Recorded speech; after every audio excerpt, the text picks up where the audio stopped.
పరిచర్య చేయువాని వలె ఉన్నాను. ఇదిగో మీరు ఎలా ఉండాలి అంటే చిన్నవాని వలె. రెండవది ఏంటి అంటే అధిపతినికి పరిచారకుని వలె. మీరు అధిపతులుగా ఉండకూడదు నాయన. మీరు ఎవరికి ఎలా ఉండాలి? అధిపతికి పరిచారకులా ఉండాలి. ఇంతకు అధిపతులు ఎవరై అంటే సంఘంలో విశ్వాసం, సంఘంలో సహోదరులు, వీళ్ళందరూ అధిపతులు అంట. మరి పరిచర్య ఎవరు? పరిచారకులు ఎవరు? నువ్వు నేనే. అర్థమవుతుందా? మొదటి తీర్మానం సంఘంకు వెళ్ళాలి, వాళ్ళతో కలిసి ఉండాలి, వాళ్ళని మాదిరిగా ఉండాలి అనేది ఒకటైతే, ఈ వారం మీరు తీసుకోవాల్సిన తీర్మానం ఏంటి తెలుసా? వాళ్ళందరికీ నేను పరిచయం చేయాలి. అదొక ధన్యత తెలుసా మీకు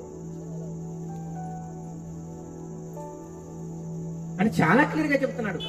కూర్చునేవాడు గొప్పోడు కాదు, 100 మందిని రూల్ చేసేవాడు గొప్పోడు కాదు. ఎవరు తెలుసా గొప్పోడు? అధిపతులుగా ఉండేవాడు కాదు. ఆ అధిపతులకి